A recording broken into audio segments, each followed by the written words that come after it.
Hi, I'm Alex Mitchell and I'm the creator of CancerStories. CancerStories is a video diary program which is designed to help people like yourself manage their cancer. And the key aim is to record previous patients' experiences, really a wide variety of cancers. And these are patients who are genuine, real patients from Leicestershire who've given their consent to allow us to record their story onto DVD or the internet. What we ask those patients is really to give a brief account over 30 or 60 minutes. How did they manage with their diagnosis? And hopefully by watching their account, you'll be able to pick out some common themes from one or more of those videos. And those common themes might be things like what resources are available locally or nationally, or how do families cope, or how do people themselves manage with those awkward stages, either the initial diagnosis or the complications of treatment, or perhaps psychological and emotional complications, which are sometimes overlooked. So overall, we hope that by watching the video diary program, you'll be able to take some positives from other people's accounts, and hopefully that will help you better cope with your situation, whatever that is at the current time. Thanks for watching.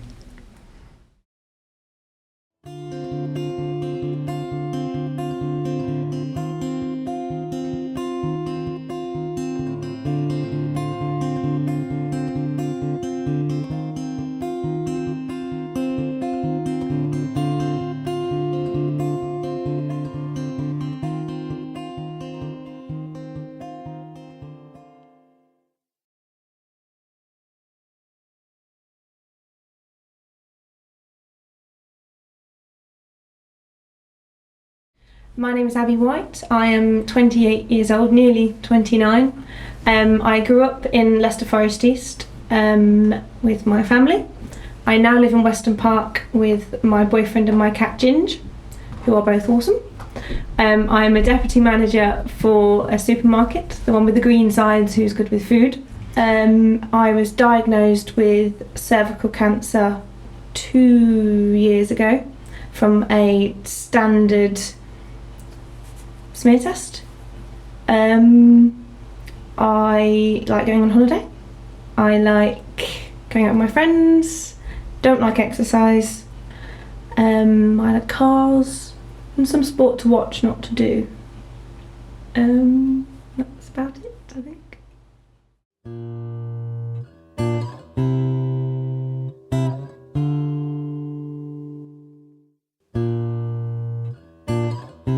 For the viewers that I'm here with Abby White, and Abby's kindly agreed to come in and talk about her diagnosis, and I hope you don't mind me saying up front for the camera. Yeah, say whatever you want. It was a cervical cancer that you were diagnosed with. Yeah. Are you comfortable talking about how the diagnosis came about? Yeah, whatever, doesn't really bother me. What happened in that early stage? I went for a standard smear test. I went to the doctor, saw the nurse. They couldn't do it. There was something wrong, so I had to come back the day after to see the doctor, who obviously gave it a go. She couldn't do it either and said, right, well, we need to send you off to see the hospital, which is always a bit interesting. I went off to see the hospital about 2 weeks later. They poked and prodded around at me like they do. They said, all right, there's something there. It could just be a shadow or something like that. They took a biopsy, sent it off, and I had an appointment back for the following week. I came back a week later, was kept waiting forever and a day, it felt like. Went in and was told that I'd got cervical cancer. Now, you did mention to me before, and I'll ask you about it because I think it is a tricky issue, about how you felt that process of inviting you and then revealing the diagnosis was handled by them. I went to see somebody at the general hospital. It was, I can't remember his name now, a consultant of some sort, who didn't actually have a look himself. He let his minions do it. I had 3 nurses in there, and they called another consultant. She came in, had a look and said, she was the one that said, there's something wrong there, but we're not really sure what it is. They told me to get dressed and went behind the curtains. I could hear them whispering, but I either presumed that they were talking about their weekend or something like that, but that should have gone ping. There was something wrong there. I came back a week later. At no point did anybody mention the big C word at all. Came back a week later. I was coming straight from work and intended to go back to work, but I didn't. I sat in the waiting room on my own. A nurse came out and said, "Oh, are you on your own?" And I'm like, "Yeah." She's like, "Right, okay, people don't normally come to these things on their own." I'm like, "Well, I'm going to go back to work. I've got things to do." So she kind of looked at me a bit funny. I walked into the room and there was another nurse sitting behind the door. And the consultant stood up and shook my hand and said, "Oh, are you on your own?" I'm like, "Yes, I'm on my own." He's like, "Right, okay." So I sat down. He went, "Well, obviously it's cancer." I went, "I beg your pardon?" He goes, "Well, obviously it's cancer." And I went, "Oh." And he said, "Did nobody tell you?" I went, "Well, does this look like a face of somebody that's been told?" And he was like, "Right, okay." And then proceeded to tell me whatever it was he told me at the time. So there was a lot of things I think, we can take away and learn from that experience. But what would you say was the key thing that could have been done differently, looking back on it? I think if somebody had mentioned to me at the original biopsy stage, well, there's something there, it could or could not be cancerous, we're not entirely sure, but just at least have a thought that it may well be, so that when you come back you're not completely blindsided, which is what they did to me basically. Now, one thing is not preparing you for that difficult diagnosis, but another thing is, what did they do next? I mean, did they support you? I mean, what was the process that happened after they revealed that information? I was taken into a room off the consultants by a nurse who actually seemed more traumatised by the whole thing than me. She explained my options and said that there was support groups and things like that, but I'm not really a joiner, so sitting in a room talking about my feelings isn't something I really do. But no, they were quite good at giving my options if I wanted to talk to somebody, and they gave me phone numbers of things like that, and obviously the Macmillan people. Now, it's a hard question, but when you left the hospital with that diagnosis, I mean, of course it's like a raw nerve at that time, isn't it? Particularly when you weren't expecting it. But what did you feel your emotions were in those next few days after that? As soon as I came out, I went and sat in my car and was like, "Oh, okay." And then my phone rang straight away, so I had to talk to somebody straight away. And I went to see my friend straight afterwards, because obviously I didn't have a boyfriend at that point, so I lived with my housemate. I went to see my other friend, and she was in a bit of a mess, so it kind of helped me slightly by having to say to her, "It's going to be okay, calm down, it'll be fine." And by the time I went home, I was actually okay. It's a kind of a bit of a denial stage to begin with. And then you do normally late at night run through the what if scenarios, but you can't do anything about it. No. You can't change it, and worrying about it's going to make it worse. So I tend to just glaze over it. That is one of the problems, isn't it? That we, if we receive bad news, worrying about it's only really productive if you can actually change something. Yes. It makes your situation better. But with an illness, offering you in the hands of the medical team or the nursing team. Now that actually raises a good point, which is, did you have confidence in the team that was treating you after that? I didn't like my original consultant. He was the guy that didn't bother to come and but he performed, they did a couple of biopsies, and then I went to somebody else called Quentin, who I like just because he got a good name. And he was okay, but I didn't really like any of them until I saw Professor Simons. I'm sure it's Professor actually, not Doctor. And he's awesome. I love him. He's my favourite. He's like somebody's granddad, and he's brilliant. So you basically do have high trust in that key individual? Yeah, him I would do anything for. He's great. Oh, that's good, because it does help. If you have the trust, you can raise issues that come up, that you are not sure whether they can be dealt with. You have more ability to discuss things that are sensitive, let's say, in the future. So let's carry on with what happened to you then. So you'd gone back, you'd had the recent, diagnosis, and you were kind of a little bit in denial initially. I mean, I always think one test of how people are coping in that early stage is how difficult is it to tell somebody else that information? I've got that diagnosis. There's very few people that actually knew I was going at all. So the chap that is now my boyfriend, he knew, and my best friend I live with knew, but that was pretty much it. I actually waited a couple of weeks to tell my family. I thought I could probably get away with not telling them at all, but was forced into it. So I went to lunch with all my nieces and nephews and my brothers and sisters and stuff, and they actually started to dissipate before I thought, I've really, really got to tell them now. So we all went back to somebody's house, and I went, I've got something to say, and one of them actually piped and went, you're pregnant? I went, not quite. That kind of area, but not quite, and that was horrendous. In fact, that's the worst part, is telling other people than knowing yourself. Now, some people have mixed opinions on whether they do tell other people and who to tell. That's just a question in itself, isn't it? But what's your personal view on who to tell, and how much do you say? When you haven't seen somebody and they're approaching you in the street and you're wondering, they ask that question, how are you doing? And you're not sure whether they really want to know. I think it depends on how comfortable you are with it. And a lot of it depends where it is as well. Because being English, we are all a bit prudish occasionally, aren't we?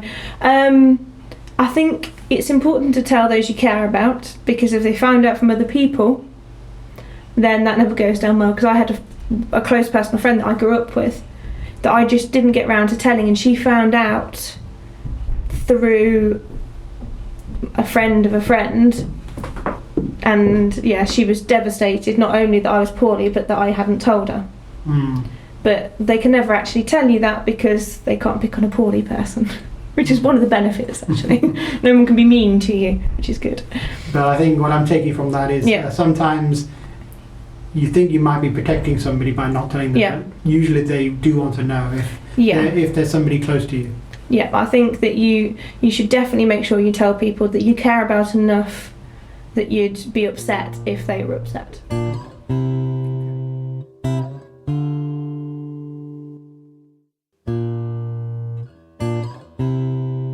Let's follow through on what happened in terms of treatment now. Yeah. So what treatment were you offered? They had to run a couple of tests before they could do anything. So I had to have, they biopsied my lymph glands, which is part of the lymph system, isn't it? And found that the cancer had spread not only from the cervix, it got into one of the lymph glands, which made it a whole lot worse, because it wasn't, I think it was stage, I don't understand the stages, but I think it was stage 3 maybe, because it had escaped where it was, which meant there wasn't really, they had to go for the full shebang. Even that, because I was single at the time, and because I was 25, it was much younger than they have to deal with most patients with this kind of thing.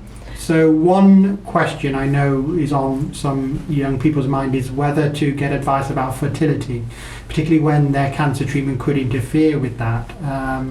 Were you given that advice? I was told, because of my age, because I was only 25, that it would be advisable for me to go and at least speak to somebody about fertility, because even if you're not that way inclined, then it's always a good option. I mean, I don't like children, but when you're told that you probably are not going to be able to have them afterwards, it's always a bit of a shock. So I went to see the fertility chap. He was okay, a bit creepy, but there we go. They did all sorts of tests, and you get to see this one thing so you can see inside yourself, which is interesting. And there wasn't enough time in my case to be able to actually sort something out before I had to go in. But I would recommend anybody at least to have a chat with somebody, because you never know what you're going to want to do in 5-10 years time. So if I understand you correctly, you proceeded with the treatment, the chemotherapy or radiotherapy treatment? Yeah, because the way fertility treatment works, and it has to be done at a certain point in a cycle, I don't know how it works for men, but there wasn't enough time before they basically said, we need to start treating you. So I had radiotherapy every day and chemotherapy on a Wednesday. Now, what's your view of that kind of fact that you couldn't really proceed with it at the time now? As I say, I'm not a great children fan, but I do feel slightly guilty for obviously my partner now and the fact that I can't have children. But I can't do anything about it. I could cry myself to sleep if I liked, but it's not going to change anything. I suppose you have to take it as some kind of positive that if I wanted a family, there is options. There is like egg donation and things like that. Or there's so many children that need a home that haven't had the best start in life. I suppose you have the almost moral obligation to make somebody else's life better. Let me carry on with the questions regarding treatment now, because I know how people respond to chemotherapy is quite different in everybody's case, or radiotherapy too. What was your personal feeling about that? How did you get on with those treatments? Fortunately, I breezed through the whole thing. Radiotherapy was fine, nothing wrong with that at all. It's literally 10 minutes. You go lay there, be zapped, and I'd jump off the table when it was still yay high and get told off. Radiotherapy wasn't a problem at all. Chemo is a bit poo. It's not very nice. It's mainly the boredom. You just sit there hooked up to one of these things for, I think mine was about 5.5 or 6 hours, and it's just pure boredom more than anything. It doesn't hurt. It's a bit interesting when they're trying to find veins in your hand for the millionth time. But the nurses were really nice, and they feed you, and you get sandwiches and soup. I was wiped out on a Wednesday, which is when I had my chemo. I didn't feel poorly, but I used to go very, very pale, and it wasn't brilliant, but you have to do it. Now, one question for people who've had a cervical cancer is whether that cancer had physical effects, manifestations on you that was impairing your day-to-day life, or was it the fact that you were really asymptomatic, they call it, you had the diagnosis but you didn't really have any burden from it, apart from that introduced by the chemotherapy or radiotherapy? I didn't really have any symptoms before I went in. I didn't really have any symptoms during, to be honest.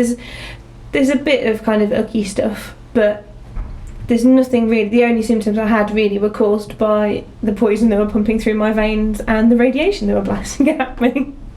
So how long did it take you after the chemotherapy and radiotherapy stopped to get back to what you would consider your normal self? You don't really ever get back to what you were previously. It makes you put on weight, which I thought it was great. If I'm going to have all this treatment, I might drop a stone, it'd be fine. I was told that cancer is not a diet, but there we go. I was hoping I might get something out of it. But I actually put on about a stone and can't shift it for the life of me, which is really annoying.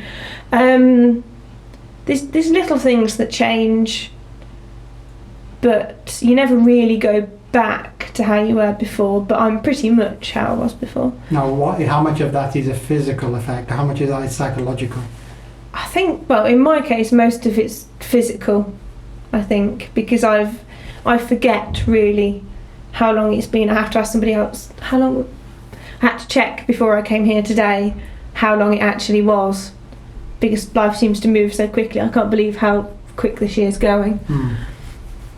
Although sometimes it's a good sign if somebody's getting back into life and they're forgetting almost like they did have that cancer. Not that you don't know you had it, it's just that you're not thinking about it on a daily basis. I don't tend to think about it at all, really. So you're getting into that position where you could go quite a long period of time and not think about a cancer worry. Yes, no, I mean, I have to go back every 4 months and be tested again, but I don't generally think about it unless somebody asks something or something's related to it. I don't relive it or anything like that. There's not much point to that. Do you think of yourself as a different person now, though, having gone through all that? I don't really know. I'm probably stronger now than I ever was, but I was quite strong anyway. I mean, to be fair and to be frank, you were a young person, 25, when you had that diagnosis out of the blue at that time. You actually said earlier that not many people who are that age have that condition. No, it's quite rare. So, I guess from a viewer's point of view, for young people watching this as well, they'd want to know, can I expect to get back to normal after all this treatment and things I don't want to go through coming up? Yes. you should be, hopefully, fingers crossed, fine. I didn't really feel unwell through the whole treatment. I was going out and getting drunk with my friends, which I probably wasn't advisable, but you have to try and carry on even though you're going through something rubbish, and my way of doing it was partying for 3 months. But actually that might be a good advice, not necessarily the party, but Carrying doing on. as much as you can is normal. Yes. Because what tends to happen in that illness phase where you're having acute treatment is you've got a lot of hospital appointments, you've got a lot of people worrying about your symptoms and what's going on. It's almost easy to get consumed by the illness Yeah. and not remember you've got a life to lead as well. No, yeah, it's quite easy to do that, but I was determined not to do that. If I was going to get forced 3 months off work and I didn't feel rubbish, I was going to enjoy myself through that 3 months. So what was the story with work then? How was that interrupted? They were brilliant with it, to be honest. My boss was one of the people that knew I was going, and I went in, I had to ring in that afternoon and say I'm not coming in, so they knew that something was obviously wrong, but I hadn't told any of my staff or anything that I was poorly. What role were you doing? I know you mentioned it earlier. Deputy. Deputy. I'm a deputy manager for a supermarket. Okay, so you're in quite a senior position. Yes, So that means that obviously they valued you being there, I'm assuming, and yet you also had staff to look after as well. When I told them, they were all quite upset. There was a lot of sobbing and tears. Bless them. And what was your view about being off work for 3 months like? I was worried about what they were going to do to my shop when I wasn't there. But to be honest, I probably could have done something. I could have gone in, but it was more of the interruption to work than anything. I would have had to have come out every day, and I couldn't have worked on a Wednesday. But they were really good with things, and I didn't mind being off work, but I did need something to keep my mind occupied. And what was that? What was it? Seeing my friends mostly, and because I've got such a big family, I could go off and have lunch with so and so. And I was planning a big charity ball as well. So you had several things you were doing. I had things to do. My cat kept me company as well. So that's good. And what was the decision like about going back to work at 3 months? Was that difficult? No, the end of your treatment you have to go in and stay overnight, and that was probably the worst part of all of it. But then I had a week off after that, and then I went back pretty much straight full time. I went back to 39 hours. But I only had 2 weeks at work, and then I buggered off on holiday to Gran Canaria. And have you stayed in that job since? I've stayed in the job, yeah. How's it gone since then? Fine, back to work as normal. Same stress, same crap, same everything. Nothing much has changed, unfortunately. Okay. So let's just have a think how life's gone for you as well in more general terms. You mentioned earlier that your relationship started during that time. Yeah, I started going out with Josh probably about a month or two after I'd finished my treatment, but I've known him for forever and a day. It's great to have that support, I'm sure, of having somebody around who you're close to and can rely on. Yeah, no, he's really good. Were there any special issues that came up that you found difficult, because of the treatment or? Because he wasn't around for the actual treatment, he didn't actually have to see me or get to see me looking a bit rubbish. And obviously there's the future issues and things like that, but I think he's okay with it, and to be honest, he hasn't really got a choice. There's not much you can do.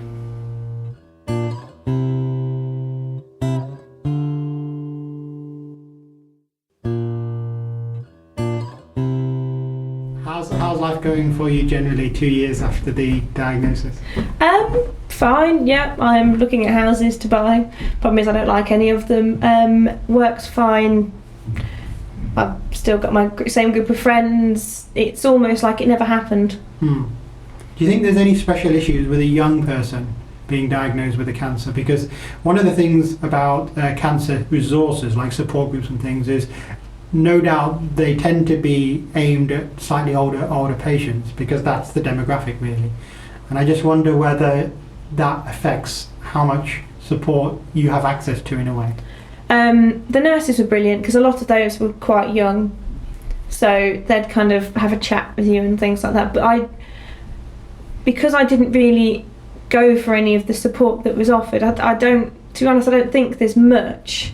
But what there is, I think, is aimed at either much younger people, so the ones that have things like leukemia and stuff like that. There's a lot of that around, the paediatric side of it, and then there seems to be a big gap between the young children and the middle age and older, this kind of middle of the ground. But I'm not sure if that's because there isn't that actual many patients, or whether there is a gap. Or did you ever feel the need to access any services, even if you didn't access them? Did you ever feel, well, I wish I could actually?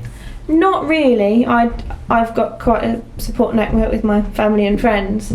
I don't think I was ever given the option to speak to somebody that was more of my age, but what if that was offered to you? I probably would have gone for it, just as somebody to talk to, I suppose. Yeah. But I mean, obviously, any resource, it's down to an individual decision, isn't it, whether it's suitable for you. But it is definitely a resource that we're looking into providing more commonly, which is support from other patients who've been through similar things.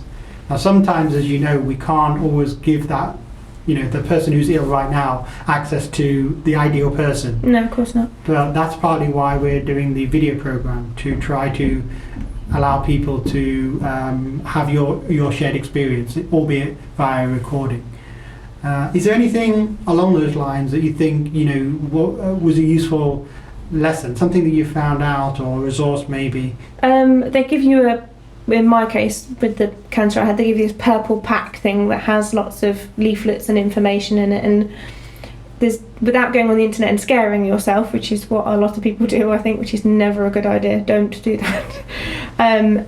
That gives you any information that you'd want to know, I think, and I'm guessing there's loads of like Macmillan type stuff in there and bits and bobs that would help you. How much information did you get from the nurse specialists in that team?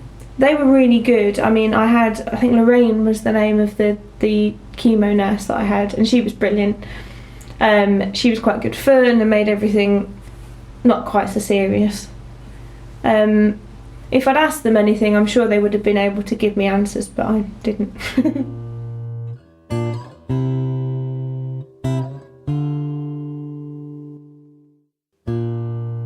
Have the medical team or the nursing team told you about the outlook? They call it the prognosis, how the cancer is likely to develop with time, if at all.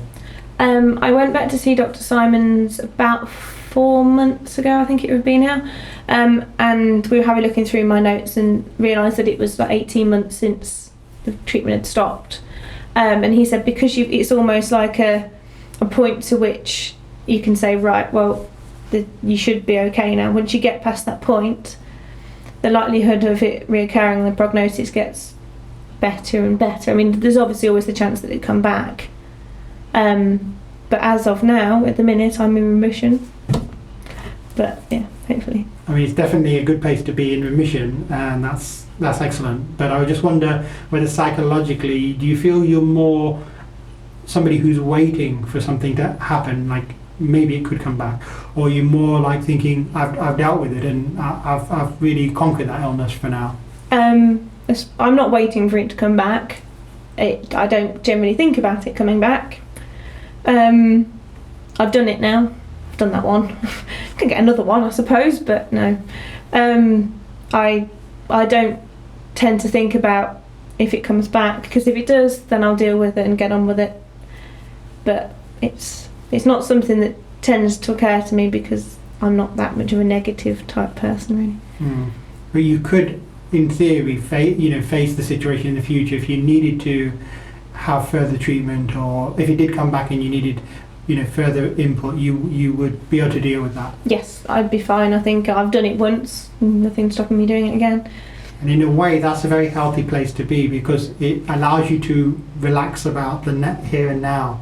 If you're not worrying so much about an untoward event in the future, you can think, well, it's okay. I can manage right now. So you're obviously in a good place there. But let me ask you a question that everybody finds difficult, I think, which is, let's take a difficult scenario, which is that if it did come back and it was a progressive disease, obviously nobody wishes that to happen, but some people are in that unlucky situation. Can you imagine yourself even dealing with an aggressive form of cancer? The form I had was pretty aggressive. They made me go. I was in for treatment pretty much a week after my original diagnosis because it had escaped where it was and got into my lymph glands. It was on the rampage anyway. If it had been terminal, I couldn't have done anything about it. I probably would have been less likely to tell people, because you don't want them to go all soppy and pussyfoot around you, because you don't want the last bit of your life to be all sad. If it happened again and they couldn't cure it, I'd probably make sure I did everything I wanted to do. My uncle at the minute is in Loros. He's very, very poorly. He married his long-term girlfriend last weekend. I think it'd probably give you a more perspective, and you just need to make sure that people around you knew how much they meant to you, and hopefully you meant to them, and just have a bloody good time.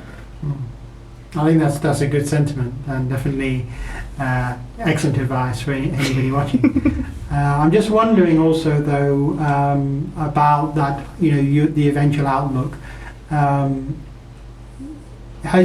people say that by going through the cancer, you can actually get benefits in your life. You can be a stronger person, or you can have a different outlook. Do you agree with that? That sometimes positives can come out of an adversity? Yes, I do believe that these things, something that doesn't kill you makes you stronger, basically. And that old adage is true. I know it's a cliche, but it is. You become stronger from your experiences in life. And I was always quite a strong person. My mum died of cancer when I was 7. So you take from things around you, and it turns you into a different person almost.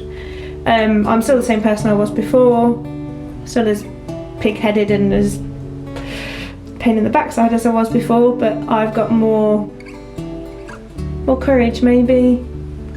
I don't know. Well, I think there's a lot of valuable things you've said. I know I found it useful. And we haven't actually had many young people like yourself come and give their story. So just on that level, it's really, really valuable. So I'd like to thank you, Abby, for coming in today. And I wish you all the best for the future. Thank you. I hope things go well.